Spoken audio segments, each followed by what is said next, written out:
Hello to all my friends out there. So I'm making a fried bologna and egg sandwich. And I want to have, so I'll put cheese on the bologna. That'll be good. So I got the cheese at Walmart. I got the eggs at Aldi's.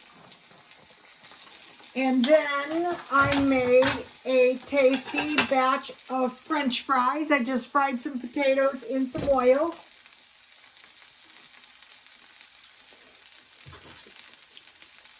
Yummy.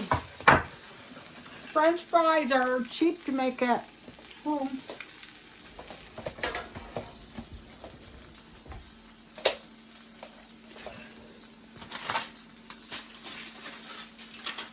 So here's one of the rolls I bought.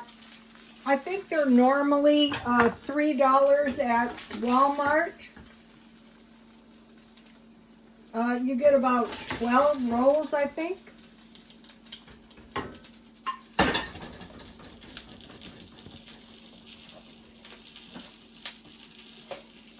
And then I have some ketchup. So, you guys, this is good. It is not expensive. It is a 10-minute meal. Okay, you guys, please like, comment, and subscribe, and God bless you all.